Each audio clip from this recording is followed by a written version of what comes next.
नमस्कार, मैं छत्तीसगढ़ अखबार के YouTube चैनल इंडिया आजकल से सुनील कुमार। पिछले एपिसोड में हम बात कर रहे थे कि योगी सरकार का कार्यकाल जब खत्म हुआ, 2003 के चुनाव के नतीजे सामने आए, तो किस तरह से अजीत जोगी ने भाजपा विधायक दल के भीतर एक तोड़फोड़ करके बलीराम कश्यप को मुख्यमंत्री बनाने का वायदा करके किस तरह खरीद बिक्री की कोशिश की थी, कैसे उसको वीरेंद्र पांडे जो कि उस समय भाजपा के एक पदाधिकारी थे, उन्होंने किस तरह से पार्टी के सामने इस पूरे मामले को रखा। फिर अजीत जोगी के खेल में वो शामिल हुए दिखावे के लिए। पैसा जो आया उसको आपको ध्यान होगा, 2003 में भाजपा के ऑफिस में दिल्ली से स्पेशल प्लेन से आए थे केंद्रीय मंत्री अरुण जेटली। उन्होंने यहाँ पे प्रेस कॉन्फ्रेंस ली थी। नोटों के ढेर उन्होंने उजागर किए थे कि जोगी ने इस तरह से भाजपा विधायकों को तोड़ने के लिए ये पैसा दिया था ताकि भाजपा की सरकार न बन सके, कांग्रेस के समर्थन से भाजपा के टूटे हुए विधायकों की एक सरकार बन सके और बलीराम कश्यप को मुख्यमंत्री बनाया जाए। ये पूरा मामला आपने सुना, काफ़ी देर पिछले एपिसोड में आपने इसको सुना है खुलासे से। इसके तुरंत बाद जोगी की ये साजिश उजागर हो गई थी। रमन सिंह की सरकार बनी। रमन सिंह की सरकार ने इस मामले की जांच सीबीआई को दे दी। उस वक्त तक दिल्ली में भाजपा की अगुवाई वाली एनडीए की सरकार थी, अटल बिहारी वाजपेयी मुख्यमंत्री थे। बाद में जल्द ही 2004 का चुनाव हुआ। पूरे हिंदुस्तान को लग रहा था कि इंडिया इज शाइनिंग।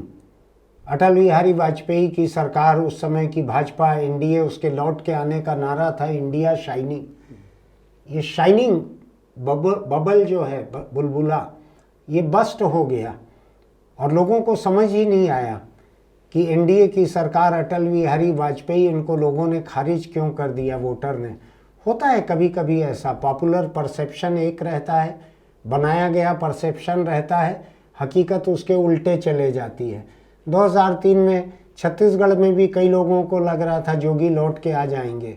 किस बुरी तरह उनका हाल हुआ था आपको आंकड़े हमने बताए हुए हैं कि किस तरह से 50 सीटें भाजपा को मिली थी, कांग्रेस 37 पे आ गई थी। ये हाल था।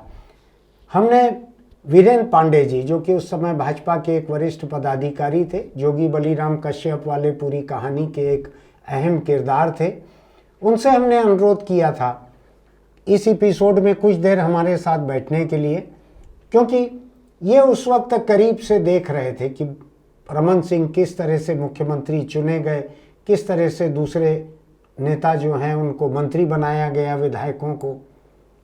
वीरेंद्र भाई, आपको वो दौर याद होगा कि हमने पिछले बार में ये चर्चा तो कर ली जोगी ने क्या क्या किया और क्या हुआ, लेकिन भाजपा के मुख्यमंत्री बनने के पीछे रमन सिंह के साथ में कौन कौन से तर्क थे, कौन सी बातें थी जो उनके पक्ष में गई बाकी लोगों के मुकाबले?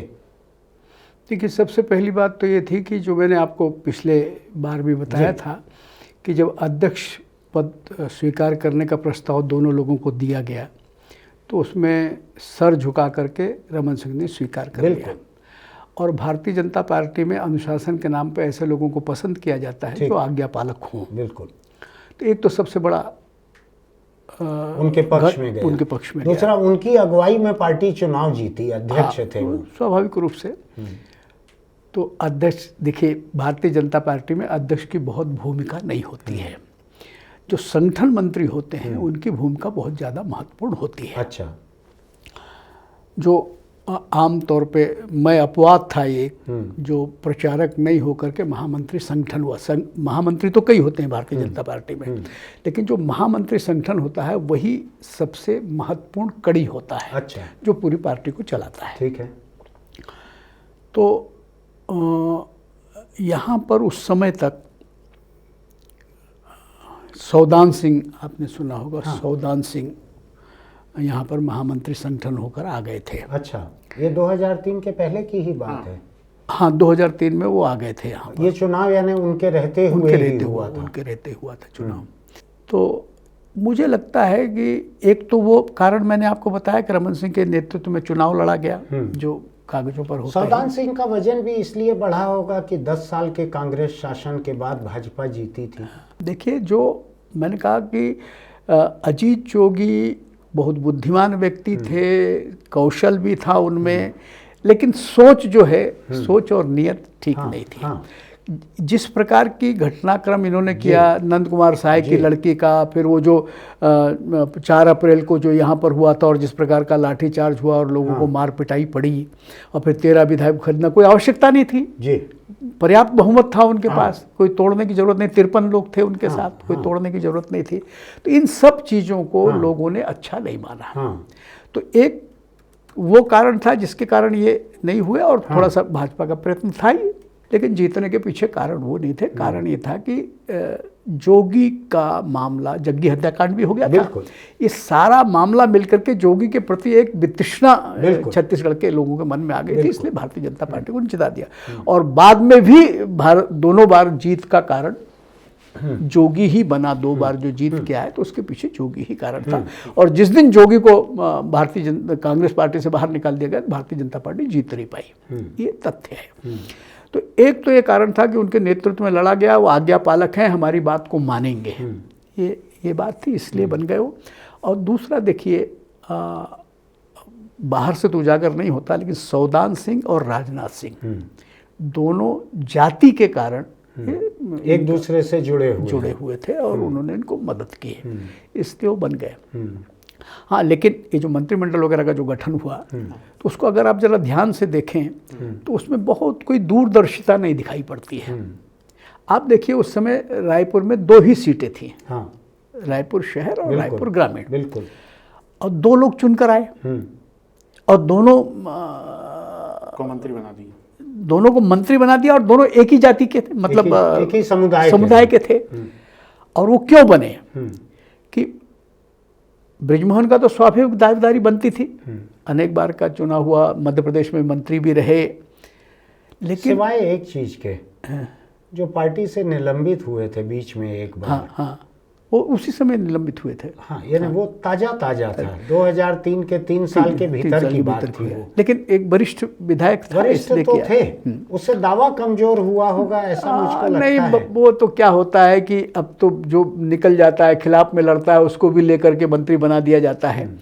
लेकिन वो मंत्री बनने के कारण उसके लिए फिर वहाँ से भी जोर हुआ ना, सुंदरलाल पटवा जी वगैरह का भी जोर था ना कि बनाया जाए कर बृजमोहन और मंत्री बनाया जाए कि मुख्यमंत्री बनाने के लिए। नहीं, मुख्यमंत्री का दावा तो उसी दिन खत्म हो गया था, और समुदाय के कारण नेता प्रतिपक्ष जिस दिन नहीं बनाया, उस दिन तो विधायक उसके पक्ष में थे, उसके बाद भी नेता प्रतिपक्ष नहीं बना, उस दिन बुद्धिमत्ता का परिचय दिया कि भाई छत्तीसगढ़ की जैसी जातिगत संरचना है उसमें ठीक फिट नहीं बैठते, भले कितने योग्य हों। बिल्कुल। लेकिन मूढ़त को बनाना ये आश्चर्य वाला मामला था। एक ही शहर से 2 सीट, दोनों मंत्री बन जाना, और पहली बार विधायक बने। वो उसके पीछे लखीराम जी का हाथ था। लखीराम जी इनको काउंटर करना चाहते थे। बृजमोहन की जो लकीर थी उसके बगल में एक लकीर नाम की और खींच दी, और बाद में इस लकीर को और बड़ा बनाने की कोशिश स्वयं मुख्यमंत्री ने की। आपकी बात मुझको याद है पूरी। इसी शहर से दोनों विधायक थे। मुणत के पक्ष में एक बात जाती है कि बहुत सीनियर एक विधायक तरुण चटर्जी को हरा के मुणत विधायक बने थे, ऐसा ही था? बिल्कुल। ये बात उनके पक्ष में जाती है कि बड़े नेता थे तरुण चटर्जी और पहली बार लड़ने वाले ने हराया। दूसरी बात, ये बात बड़ी साफ है जो आप कह रहे हैं कि बृजमोहन जो है रमन सिंह के लिए तरह तरह की चुनौती बने रहते थे, चाहे पार्टी के भीतर हो, चाहे बातचीत में हो, चाहे व्यवहार में हो। क्योंकि जब रमन सिंह हारे हुए विधायक थे भोपाल की विधानसभा में, उस वक्त बृजमोहन अग्रवाल मिनिस्टर थे पटवा जी के कैबिनेट में, ठीक है? तो वो एक किस्म से रमन सिंह के मुकाबले वरिष्ठ थे, पार्टी के भीतर वजनदार थे। ठीक बात। तो रायपुर में उनकी लकीर को छोटा तो नहीं किया जा सकता था। बृजमोहन की लकीर को एक दूसरी लकीर रमन सिंह ने खींची, राजेश मुणत नाम की। इसमें लखीराम जी का भी बड़ा योगदान था। हाँ, जरूर रहा होगा, इसलिए कि लखीराम जी और बृजमोहन ये अलग अलग खेमे के थे, परस्पर विरोधी खेमों के, अलग अलग खेमे के थे। इसलिए लखीराम भी नहीं चाहते थे कि इनका कद बढ़े, इसलिए वो पैरेलल में खड़ा किया गया। मेरा ख्याल है रायपुर शहर के जितने उद्योगपति, व्यापारी, सवर्ण तबके के लोग या रायपुर के आम नागरिक भी इनको एक विकल्प दिया गया कि तुमको काम करवाना है तो केवल बृजमोहन के दरवाजे हाँ। जाना जरूरी नहीं है, एक और मुड़क दरवाजा एक और है, दरवाजा एक और शटर खुल गया है, तुम वहां भी जा सकते हो काम करवाने के लिए। बिल्कुल। तो मुझको लगता है कि मूणत को न केवल मंत्री बनाया बल्कि मुख्यमंत्री ने इतने बड़े बड़े बड़े विभाग दिए और मुख्यमंत्री निवास के जितने कार्यक्रम रहते थे, हाँ, सब में सब मूणत सबका उसकी अपनी व्यवस्था करने का काम व्यक्तिगत निगरानी में उसकी व्यवस्था करते पूरी थे, व्यवस्था चाहे वो करते। पार्टी का हो चाहे या सरकार व्यक्तिगत का। भी हो, नहीं व्यक्तिगत भी हो, जो उनके पिता की मृत्यु हुई हाँ। तब भी सारा इंतजाम इनके हाथ में था। यानी ये माता जी की निर्विवाद रूप से रमन सिंह के सबसे हनुमान करीबी रहे, हनुमान थे, सबसे करीबी रहे और पूरी निष्ठा से उसको निभाया भी। और 3 बार जीते लगातार, हाँ, लगातार वो भी छोटी बात नहीं थी। यानी बड़े बड़े विधायक जो हैं किसी भी पार्टी के लगातार 3 बार जीतना मुश्किल हो जाता है कई लोगों के लिए। बिल्कुल, लेकिन लगभग देखिए उस समय जितने लोग रिपीट हुए ना, लगभग रिपीट हुए, केवल यही नहीं, आप अगर देखो लोकसभा में भी बलिराम देखिए लगातार जीते, सोहन पोटई लगातार जीते, तो नहीं, अपन एक और चीज देखें अगर हाँ, आप बैठे हुए हैं तो उसका फायदा उठा रहे हैं। रमन सिंह की सरकार बनी 2003 में, उसके बाद से उनके मुख्यमंत्री न रहने तक, हारने तक 2018 में 3 विधानसभा चुनाव हुए, 3 लोकसभा चुनाव हुए, 3 चुनाव म्युनिसिपल और पंचायतों के हुए, लोकल बॉडी के। तीनों विधानसभा के चुनाव जीते उन्होंने 2013 तक, 3, 8, 13 ये तीनों जीते। 18 में जाके हारे। लोकसभा में 9 सीट या 10 सीट रही, उससे कम नहीं रही। 10 सीट 2 बार रही और 9 सीट इस बार रही। 9 नहीं, 2 बार 10 रही, 9 इस बार रही, इस बार नहीं रही। 18 में 9 रही, 19 में 9 रही। तो ये रमन सिंह का अपना ट्रैक रिकॉर्ड था कि उन्होंने लोकसभा की उतनी सीटें जितवा के दी अपनी सत्ता के चलते हुए। लोकल बॉडीज के चुनाव में भी मेजॉरिटी बीजेपी के लोग आते रहे जी, अधिकांश जगहों पर। कुछ देखिए जगहों पे ये तो सामान्यता होता है सुनील जी, मान लिया, लेकिन मेरा ये समानता कहना होता है आज तो नहीं हो रहा है ना।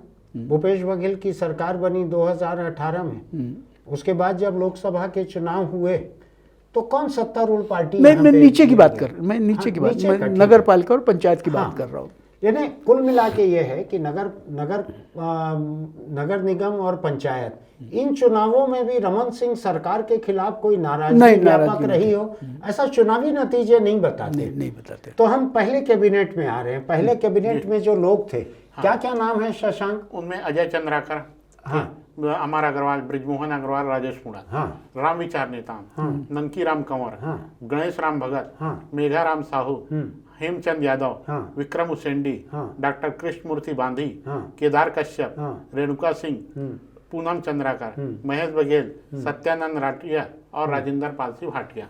ये थे। ये कन्फिगरेशन आपको कैसा लगता है? ये क्यों चुने गए होंगे लोग? ये देखिए, इसीलिए मैंने बताया ना कि इसमें कोई बुद्धिमत्ता का परिचय नहीं दिया इन्होंने, न तो क्षेत्र के हिसाब से, न तो समुदाय के हिसाब से। आप ये देखो छत्तीसगढ़ में, एक तो मैं था दोनों और अमर अग्रवाल, 3 लोग 90 में से 50 में से 3 लोग एक समुदाय के हैं। आमतौर पे अगर आप उस हिसाब से देखें राजनीतिक दृष्टिकोण को मिला के ये कह रहे हैं कि बनिया समुदाय के 3 लोग थे। ये थे। एक शहर से 2 और कुल मिला के 3 प्रमुख शहरों से ऐसे मिला के 3। वो तो लकीराम जी के बेटे थे। बस वही बताया ना, लकीराम जी का प्रभाव। वो वाइल्ड कार्ड एंट्री कहते हैं ना कई कार्यक्रम में, वाइल्ड कार्ड एंट्री, बस वही वाइल्ड कार्ड प्रतियोगिता। तो आमतौर पे नहीं बनेगा ये। अब तो खैर 13 में बहुत मुश्किल है अब बनाना। अब तो चूंकि 15% के बाहर आ गई, इसलिए अभी शायद भूपेश कैबिनेट में कुल एक है, जयसिंह अग्रवाल एक अकेला है, एक अकेला है। वो भी अगर भूपेश की नहीं चल पाई, नहीं तो वो भी नहीं रहते, एक ही अकेला है। तो ये लेकिन आपको क्या लगता है इसमें रमन सिंह की चली होगी? नहीं, पार्टी पहले चुनाव में तो रमन सिंह की बिल्कुल नहीं चली। रमन सिंह को तो मुख्यमंत्री बन गए, बाकी उनको पार्टी ने नाम दिए। वो उसमें लखीराम भी थे, उसमें सौदान सिंह थे, इन्हीं लोगों ने, और कुछ थोड़ी बहुत उनकी मर्जी चली हुई। वो सब लोगों को जानते भी नहीं होंगे। रमन सिंह कोई बहुत प्रदेश में काम करते थे नहीं। मैंने उनके मुकाबले बृजमोहन के संपर्क ज़्यादा थे। और भाई ये रमन सिंह को तो मंडल का अध्यक्ष युवा मोर्चे का मैंने बनाया था। मैं मध्य प्रदेश युवा मोर्चे का अध्यक्ष था। ये शिवराज सिंह को पार्टी में मैं लाया। रमन सिंह को इसके चुनाव में गया हूँ मैं, पार्षद के चुनाव में कवर्धा। हाँ, मैं तो पूरे प्रदेश में घूमता था ना। हम लोग तो, मैं डॉक्टर में तो बड़े नेता हुआ करते थे ना उस जमाने में। तो इसमें उनकी बहुत से नहीं थी। अच्छा, तो इसमें एक चीज़ और है। जब मंत्रिमंडल का गठन हुआ तो शपथ लिए ये पुलिस परेड ग्राउंड में, तो 2 नारेबाजी काफ़ी हुई। नारेबाजी ये हुई थी, शिव प्रताप सिंह को नहीं लिए थे तो उनके समर्थकों ने नाराजगी रही, जबकि वो सीनियर थे, मिनिस्टर भी रहे। इसको क्या सोचे थे? इसको ये ऐसा क्यों हुआ शिव प्रताप सिंह को नहीं लेने? देखिए, अंदरूनी राजनीति बहुत रहती है ना। तो उसमें जिसकी चल गई थी। ये जो उस संभाग में बिलासपुर संभाग था, उस समय ये संभाग अलग नहीं बने थे। तो लखी राम जी की चलती थी। बड़े नेता थे। अविभाजित मध्य प्रदेश के समय 2 बार अध्यक्ष रहे भाई। और एक बार कैलाश जोशी को हराया, एक बार वीरेंद्र कुमार सकलेचा को मुझको याद है कि जितना कांग्रेस का शासन रहा अविभाजित मध्य प्रदेश में, बहुत सारे लोग डरते थे सरकार के खिलाफ आने में। व्यापारी तो डरते ही बहुत डरते थे कि दबदारी से। अग्रवाल का सारा कारोबार तेंदुपत्ता या उसके बावजूद था, उसके बावजूद तेंदुपत्ता का राष्ट्रीयकरण भी अर्जुन सिंह ने इसलिए किया कि लखीराम अग्रवाल का जो परंपरागत कारोबार है। नहीं, ये जब इसको दिलीप सिंह जूदे को खड़ा किया, मुझे अच्छी तरीके से याद है कि तीनों भाई, मतलब लखीराम जी और उनके एक छोटे भाई रामचंद्र जी और श्याम, इन तीनों ने मिलकर के उसमें पैसे कम लगते थे। इन्होंने कहा जितना पैसा लगेगा हम लगाएंगे। और मेरी दिलीप सिंह से पहली मुलाकात लखीराम जी के घर पे खरसिया में बाई इलेक्शन के दौरान। वो दमदारी उन्होंने दिखाई थी, बिल्कुल दमदारी दिखाई। और उन्होंने कहा हम पैसे की कमी नहीं होने देंगे। व्यापारी होने के नाते डरे नहीं वो। और उसी के कारण अर्जुन सिंह ने तेंदुपत्ता के व्यवसाय का राष्ट्रीयकरण किया। उस चुनाव की वजह से किया। अच्छा, उस चुनाव की वजह से। तो ये तो लखीराम जी का ये तो मानना पड़ेगा कि वो मतलब पार्टी से मतलब वो कोई समझौता नहीं करते, पार्टी के लिए दमखम से डटे थे, नफा नुकसान नहीं देखते थे। इसीलिए उनका महत्व था। ठाकरे जी बड़ा उनका वो करते थे। तो उनके कोटे से तो एक तीसरा बनिया मंत्री बनता ही था। एक रमन सिंह के कोटे से बन गया बृजमोहन के खिलाफ, है ना। नहीं, वो भी गणित लखीराम जी का है, मान लिया वो भी लखीराम। लेकिन मुणत जो है अब लखीराम का ठप्पा थोड़ी था। ठप्पा तो रमन सिंह का था, मुणत बाद में बना ऐसा। अच्छा, पहले तो लखीराम। अच्छा, टिकट भी कैसे मिली इसको? टिकट थोड़ा मिलती पहली बार। ये भोपाल में लखीराम जी थे। नहीं, भोपाल में क्यों? हाँ, भोपाल में ही थे उस समय। तो बद्रीधर ये उनके कमरे के सामने सर्किट हाउस वो उसमें भवन में रुके हुए थे। तो उसके 5 बजे सवेरे से बाहर खड़ा था बद्रीधर दीवान के, बोले मेरी मुलाकात करवा के मेरी टिकट करवा दो। तो उन्होंने मुलाकात करवाई थी और पैर में जाके पड़ गया था ये। और लखीराम जी को भी लगा कि भाई लखीराम जी बुजुर्ग भी बहुत थे, उनके पैर बहुत सारे लोग पड़ते होंगे। करते ही है वो, लेकिन इस कारण तो उनको भी लगा कि इसके बृजमोहन के पैरेलल खड़ा करना है। और 20 साल पहले मुणत की उम्र कम रही होगी मेरे ख्याल से। मूंछ का एक बाल भी उस वक्त सफेद नहीं हुआ। और एक चीज और भी था ना, वो युवा मोर्चा का अध्यक्ष भी थे प्रदेश के। लाठीचार्ज वाला उसका लीड वही किया मुणत। अच्छा, मुणत युवा मोर्चा के अध्यक्ष भी थे। 4 अप्रैल को 2004 में यहाँ पर हल्ला बोल कार्यक्रम हुआ था युवा मोर्चे का। उसमें लाठीचार्ज हुए थे, जिसमें 2004 के पहले की बात है। नहीं 2003 में हुआ। 2003-4 में तो सरकार ही बन गई थी बीजेपी की। 2002 में है, 2003 में नहीं, 2002 में। 2002 की घटना 4 अप्रैल। शिवराज सिंह भी जिसमें आया था। शिवराज सिंह भी आया था, डिस्कस किया था, जिसमें प्रहलाद पटेल भी आया था। नंद कुमार साहब का पैर टूट गया था, छगन मुद्रा के दोनों हाथ टूट गए थे वो करते हुए। और क्या कहने से पूनम चंद्राकर का लिगामेंट टूटा था। सबसे पहले भागा ये राजेश मुणत और संजय श्रीवास्तव, ऐसा सबसे पहले भागे।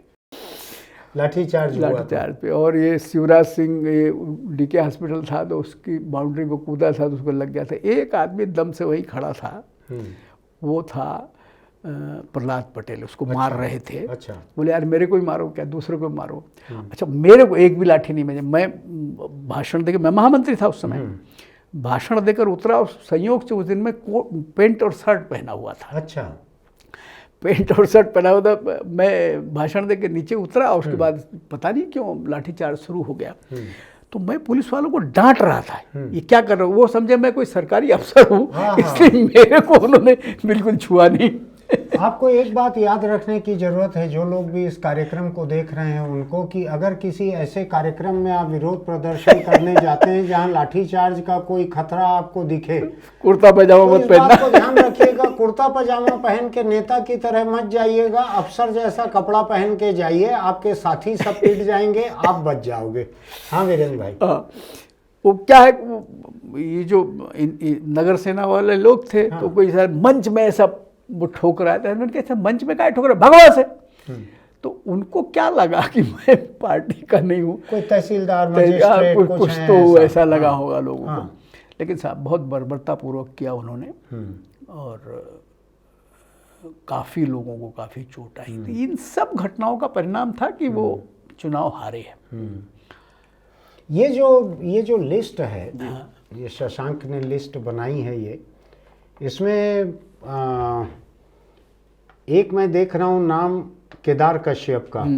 ये बस्तर से 2 नंबर, बलिराम बलिराम का के लड़का है। बेटे 2 नाम है, एक दो नाम महेश थे बघेल इसमें। है और हाँ। केदार कश्यप, ये हाँ। 2 बस्तर से। नहीं, और विक्रम उसेंडी भी थे। अब विक्रम उसेंडी 3 लोग विक्रम थे। उसेंडी 3 थे। 8 है आदिवासी, पर्याप्त प्रतिनिधित्व हुआ आदिवासी को, पर्याप्त हुआ। था, कम नहीं लेकिन था। हाँ, अच्छा, लेकिन इस पे एक चीज और थी, ब्राह्मण एक भी नहीं थे। एक भी नहीं है ब्राह्मण, एक भी ब्राह्मण नहीं। मैं आपको एक बात बतलाऊं? जबकि मैं एक बात बताऊं आपको, जहां ब्राह्मणों के हित रक्षा की बात आती है ना, हाँ, आपको बोलने की जरूरत भी नहीं पड़ी। शशांक ने केवल वही एक चीज पॉइंट आउट की है। नहीं, मैं ये बोलने वाला था कि ब्राह्मण नहीं, एक भी आप नहीं एक था। बात देखो, जोगी ब्राह्मण का विरोधी था। हाँ, जोगी के मंत्रिमंडल में 5 ब्राह्मण थे। ऐसा। हाँ, आप गिनती कर लो, 5 थे, गिनती कर लो। अमितेश था, हाँ, रविंद्र चौबे था, हाँ, है ना। ये इनका लड़का भी था क्या, मोतीलाल वोरा का, उस समय नहीं था शायद। नहीं वो नहीं था, लेकिन लेकिन आयोग के अध्यक्ष थे हाँ, वो मुझे ध्यान, विधान मिश्रा। विधान मिश्रा। विधान मिश्रा था। हाँ, विधान मिश्रा था। हाँ, 5 थे मुझे याद है। ये तरुण चटर्जी था। तरुण चटर्जी था। तरुण जी हाँ, तरुण ब्राह्मण चटर्जी था। था, ब्राह्मण था, तरुण चटर्जी था। एक और कोई था, 5 लोग थे मुझे ध्यान में है। 5 ब्राह्मण थे, 27 थे उसके मंत्रिमंडल में। तो क्या लगता है आपको, ये जो मंत्रिमंडल बना, रमन सिंह और भाजपा ने मिल के बनाया, इसमें ब्राह्मण को रखा क्यों नहीं इन्होंने? उस समय ब्राह्मण विधायक 3 थे। हाँ, 3, 50 एक तो से प्रेम प्रकाश नया था, विधायक तो टोटल एक प्रेम प्रकाश था, बद्रीधर दीवान थे, बद्रीधर दीवान थे, और शिवरतन था शायद। शिवरतन उस समय नहीं जीता, हार गया था। 3 थे मुझे याद है। 3 भाजपा में थे, 3 कांग्रेस में थे, ऐसे 6 लोग थे कुल, 3 थे। लेकिन इस बार भी आप देखेंगे, अब भी याददाश्त आपकी बहुत है कि नहीं, इस समय भी आप देखेंगे कांग्रेस में कितने ब्राह्मण हाँ, थे, तीन भाजपा थे। में कितने ब्राह्मण थे, याददाश्त आपकी तेज है। 3 लोग थे, मुझे अच्छे से याद है, 3 थे। अभी भी आप देखो कि दोनों पार्टियों ने मिला के 10 से ज़्यादा ब्राह्मणों को टिकट दिए। हाँ, उनका स्ट्राइक रेट ज्यादा कहते हैं। हाँ, है। टिकट दें तो जीतते ज्यादा हैं परसेंटेज में। यानी ब्राह्मण, बनिया, ठाकुर, इनको अगर टिकट देती है कोई पार्टी तो इनके जीतने की संभावना ज्यादा रहती है, ऐसा कहा जाता क्या है। वैसे भी छत्तीसगढ़ में जातिवाद के आधार पर वोट नहीं पड़ते हैं। देखिए, धमतरी, गुरमुख सिंह जीत जाता है, धमतरी से भी जीत जाता है, कुरुद से भी जीत जाता है, और इस बार भी हारा तो 400 वोट से हारा, 409 वोट से हारा। 464 मेरे वो को रंजना साहू को हमने इंटरव्यू किया था ना, तो उसको देखा था बार बार आंकड़े को। अच्छा, मेरे को 409 याद था। 409 इसलिए याद था कि किसी अखबार में निकला हो, क्योंकि मेरे दिमाग में बैठ जाता है तो बैठ जाता है, तो मैं उनका आंकड़ा नहीं देखा हूँ। मेरे को 409 याद था। 464 है ना तो रंजना? आप लोगों ने उसमें आंकड़ा देखा होगा, मैंने अखबार का आंकड़ा देखा, मैंने उसमें नहीं देखा। तो कुरुद कुरुद से कुरुद में साहू बाहुल्य है अब 21,000 से जीते थे। और किससे हर जीता था। इस बार लोगों का कहना है अगर धमतरी उसको दे देते तो बहुत आराम से जीत जाता। मुझको लगता है कि सत्यनारायण शर्मा जिस मंदिर हसौद हाँ। सीट से लड़ते थे, हाँ। वो सतनामी आबादी बहुत बड़ी थी वहाँ पर। लेकिन वो बहुत छोटी कॉन्स्टिट्यूंसी थी, नहीं, लेकिन 58,000 की कॉन्स्टिट्यूंसी थी, फिर बाद में 80,000 की हो गई। छोटी कॉन्स्टिट्यूंसी में जीतना ज़्यादा मुश्किल रहता है। और सत्यनारायण शर्मा जो राजस्थानी ब्राह्मण थे, उसके 100 लोग नहीं रहे होंगे पूरे मंदिर हसौद में मिलाकर, बिल्कुल नहीं रहे होंगे, लेकिन जीतते थे वो। मैनेजमेंट उनका, मैनेजमेंट मेहनत करते थे, मैं उनके मेहनत साथ करते थे, constituency लोगों घूमा के साथ हुआ जाते थे। और एक काम वो जरूर करते थे कि उनकी एक गाड़ी परमानेंट थी, किसी के यहाँ छट्टी हो बड़ा हो तो गाड़ी जाती थी, उनका इंतजाम करती, नहीं, कोई बीमार हो जाए। जो कॉन्स्टिट्यूंसी मैनेजमेंट कहते हैं बहुत वो अच्छा बहुत अच्छा था। अकबर का भी बहुत इस अच्छा है। यही वजह है कि अभी जो चर्चा चल रही है कि रायपुर की 4 सीट में कहाँ पे कौन जीतेंगे, तो रायपुर ग्रामीण में कांग्रेस की जीत की संभावना ज्यादा बता रहे हैं लोग बाकी ज्यादा- सीटों के मुकाबले। ज्यादा लेकिन बता- हमारा मुद्दा तो आपके यहाँ रहने से ये भाजपा वाला है, तो ये आप लोगों को दोनों को ठीक याद है कि इसमें ब्राह्मण एक भी नहीं था। नहीं, लेकिन विधानसभा अध्यक्ष बनाया प्रेम प्रकाश को, प्रेम प्रकाश प्रेम प्रकाश को अध्यक्ष उसी बनाया में पहले बार हाँ, में पहले बार प्रेम में प्रकाश को। प्रेम प्रकाश को। और बद्रीधर दीवान को क्या बनाया हुआ था? क्या था? नहीं, बद्रीधर बाद वाले में उपाध्यक्ष बनाया था। उपाध्यक्ष बने बाद थे। दूसरे टर्म में। नहीं, दूसरे इसी टर्म में बने हुए। हुआ क्या था, 28 जब ये 4 विधायक और हटाने थे, जब वो एक सीमा तय हो गई कि 12 से ज्यादा नहीं रह सकते, तो 4 मंत्रियों को और बाद में हटाया गया ना, 17 में से। जब हाँ, 4 और हटाया गया। मंत्रिमंडल के हाँ, आकार तब उनको की बनाया गया। शेयरिंग आ गई। इसमें एक बात मैं आपको बताऊंगा, इस संदर्भ आ गया इसलिए। आपको याद होगा कि पहला जब अजीत जोगी अध्यक्ष थे, मतलब मुख्यमंत्री थे, तो विधानसभा के उपाध्यक्ष हमारी तरफ से, मैं उसमें महामंत्री संगठन था, तो मैंने इनको अपने बनवारी लाल अग्रवाल को उपाध्यक्ष कोरबा वाले। तो एक केस इसके खिलाफ लगा दिया था, जोगी के खिलाफ, तो उन्होंने अविश्वास प्रस्ताव करके इनको हटा दिया था। और फिर उन्होंने भाजपा से नाम मांगा कि भाई उपाध्यक्ष के लिए आप नाम दो, तो भाजपा ने कोई नाम नहीं दिया, तो धर्मजीत को फिर उन्होंने उपाध्यक्ष बना दिया, अपनी ही पार्टी के, अपनी ही पार्टी परंपरा से हट करके। तो जब दोबारा भाजपा ने नाम दिया क्यों नहीं कि आपने जबरदस्ती हटाया है हमारे हाँ, उपाध्यक्ष इसीलिए कि को भाई हमारे सैद्धांतिक आधार पे।